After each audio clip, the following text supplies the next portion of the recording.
আসসালামু আলাইকুম। কাছে এবং দূরে, দেশ এবং দেশের বাইরে যে যেখান থেকে আমার ভিডিওটি দেখছেন, সবাইকে আন্তরিক অভিনন্দন ও শুভেচ্ছা। আজকে খুবই গুরুত্বপূর্ণ তিনটি সুখবর নিয়ে আপনাদের সাথে আলোচনা করব। তো প্রথম সুখবর থাকবে বাংলাদেশ থেকে দক্ষ কর্মী, দক্ষ শ্রমিক ইউরোপের 33টা দেশ মিলে প্রতি বছরে 3000 কর্মী নিবে। এই বিষয়ে চুক্তি হয়েছে বাংলাদেশ সরকারের সাথে, সে বিষয়ে আলোচনা করব। এবং তার সাথে আরেকটি কথা থাকবে, সেটিও সুখবর, যে 2023 সালে আগস্ট, সেপ্টেম্বর, অক্টোবর, নভেম্বরে যাদের কাগজ ভিএফএস গ্লোবালে জমা আছে তাদের ভিসা দিবে খুব তাড়াতাড়ি, এবং কবে ভিসা দিবে সে বিষয়ে আলোচনা করব। এবং তার সাথে সর্বশেষ একটি বিষয় থাকবে, যে অনেকেই ফেসবুকে বা বিভিন্ন পত্রিকায় দেখতেছে ইতালি থেকে ধরে ধরে বাংলাদেশিদেরকে পাঠিয়ে দেয়া হবে, ধরে ধরে আলবেনিয়া পাঠানো হবে, সে বিষয়ে কথা বলবো। তো আমার চ্যানেলে যারা নতুন, যারা আমার চ্যানেলে ভিডিওটি প্রথম দেখছেন, তারা অবশ্যই আমার চ্যানেলটি সাবস্ক্রাইব করে আমার পাশে থাকবেন, এবং অলরেডি যারা সাবস্ক্রাইব করছেন, থ্যাংক ইউ সো মাচ। দয়া করে ভিডিওটি পুরোটাই দেখবেন এবং দেখার পরে একটি লাইক করবেন, সাথে শেয়ার করে অন্যদেরকে দেখার সুযোগ করে দিবেন। ধন্যবাদ। তো প্রথমে কথা বলবো, যারা সেপ্টেম্বর, অক্টোবর, নভেম্বরে ভিসার জন্য কাগজ জমা দিয়ে রাখছিলেন, নুলুস্তা জমা দিয়েছিলেন ভিএফএস গ্লোবালে, তাদের জন্য একটা সুখবর। ভিএফএস গ্লোবাল থেকে আমার খুব কাছের একটি লোক গতকাল জানতে পারছে, এবং তার সাথে কথা হয়েছিল।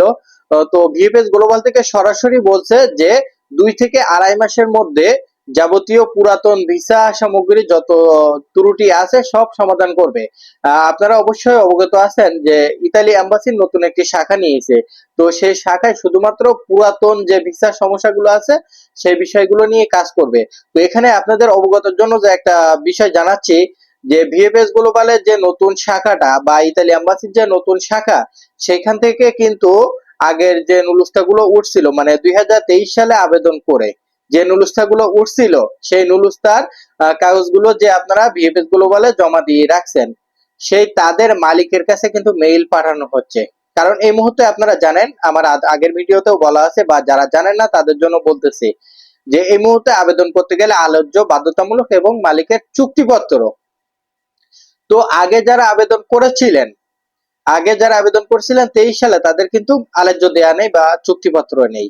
তো এই মুহূর্তে ভিএফএস গ্লোবাল থেকে এটাই সুখবর, যে তারা প্রতিটা মালিকের সাথে যে কাগজে যারা কাজ করতে চাচ্ছে, তারা যে কাগজটা নিয়ে কাজ শুরু করতে যাচ্ছে, সেই কাগজ নিয়ে সেই মালিকের কাছে প্যাকের মাধ্যমে তাদের সাথে যোগাযোগ করতেছে, বা তাদের মেইল করতেছে, বা তাদের সাথে ফোনে ডাইরেক্ট কথা বলতেছে। কথা বলে আপনার যে শ্রমিকটা নিয়ে আবেদনটা করা আছে, সেই শ্রমিকটাকে আপনার ওখানে পাঠানো হবে। আপনি দয়া করে আপনার শ্রমিকের জন্য যে একটা আলোচ্য বা তার চুক্তিপত্র পাঠান। তো ভিএফএস গ্লোবাল তাদের কাছে, সেই মালিকের কাছে আলোচ্য চাচ্ছে এবং চুক্তিপত্র চাচ্ছে। তো এটা আপনার জন্য সুখবর হবে, কারণ এই চুক্তিপত্র আর আলোচ্য যদি ভিএফএস গ্লোবাল নিয়ে আপনার ভিসা রেডি করে দেয়, তাহলে আপনার আর হয়রানি হওয়া লাগবে না, আপনি সুন্দরভাবে কিন্তু ইতালি যাইতে পারবেন ভিসা হইলে। আর এই ভিসাগুলো হবে আগামী 2 থেকে আড়াই মাস, মানে এই মুহূর্তে এখন জুলাই মাস চলতেছে। তো আগস্ট মাস, সেপ্টেম্বর, সেপ্টেম্বরের শেষে বা অক্টোবরের শুরুতে, অক্টোবর থেকে ইনশাল্লাহ সুন্দরভাবে ভিসা অ্যাভেলেবল পাওয়া যাবে। তো পুরাতন যারা অপেক্ষায় আছেন তারা আর একটু অপেক্ষা করেন, অবশ্যই ভিসা পাবেন। এবার কথা বলবো, বাংলাদেশ থেকে প্রতি বছরে 3000 দক্ষ শ্রমিক নেবে ইউরোপ ইউনিয়ন। ইউরোপ ইউনিয়ন বলতে যেমন দেখা তার মধ্যে ইতালিও থাকবে, ফ্রান্স থাকবে, ইতালি বা জার্মান, আরো অনেক থাকবে।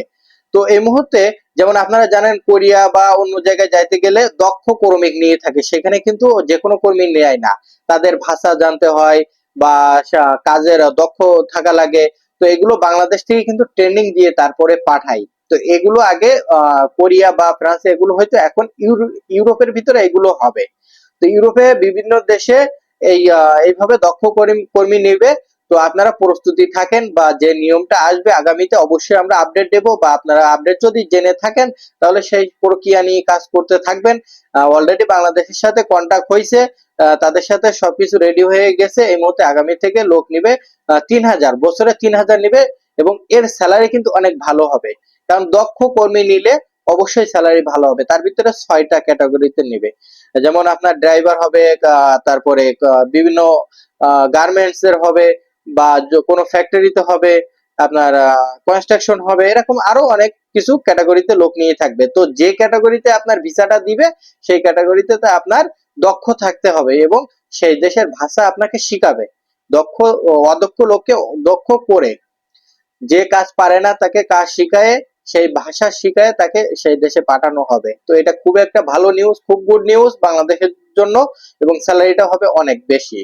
এবং তার সাথে আরেকটা এটাও সুখবর যে অনেক পত্রিকায় দেখছেন বা অনেক ইউটিউবারে ব্লগারে বলতেছে যে ইতালি থেকে মানুষ ধরে ধরে পাঠিয়ে দিচ্ছে আলবেনিয়া। তা এই পর্যন্ত এখনো একটা লোকের খবরও আমরা পাইলাম না যে তাকে ধরে আলবেনিয়ায় পাঠানো হচ্ছে।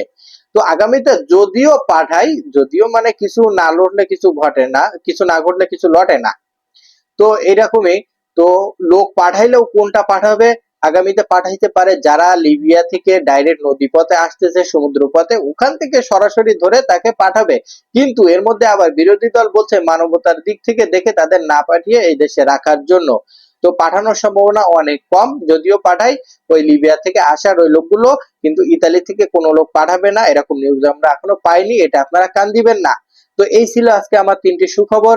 যদি আমার এই সুখবরটি পেয়ে যদি আপনি এতটুকু উপকৃত হন তাহলে আমার চ্যানেলটি অবশ্যই সাবস্ক্রাইব করবেন এবং ভিডিওটি শেয়ার করে আপনার সকল বন্ধু বান্ধবের দেখার সুযোগ করে দিবেন। আর ভিডিওটি লাইক করতে ভুলবেন না। ধন্যবাদ সবাইকে।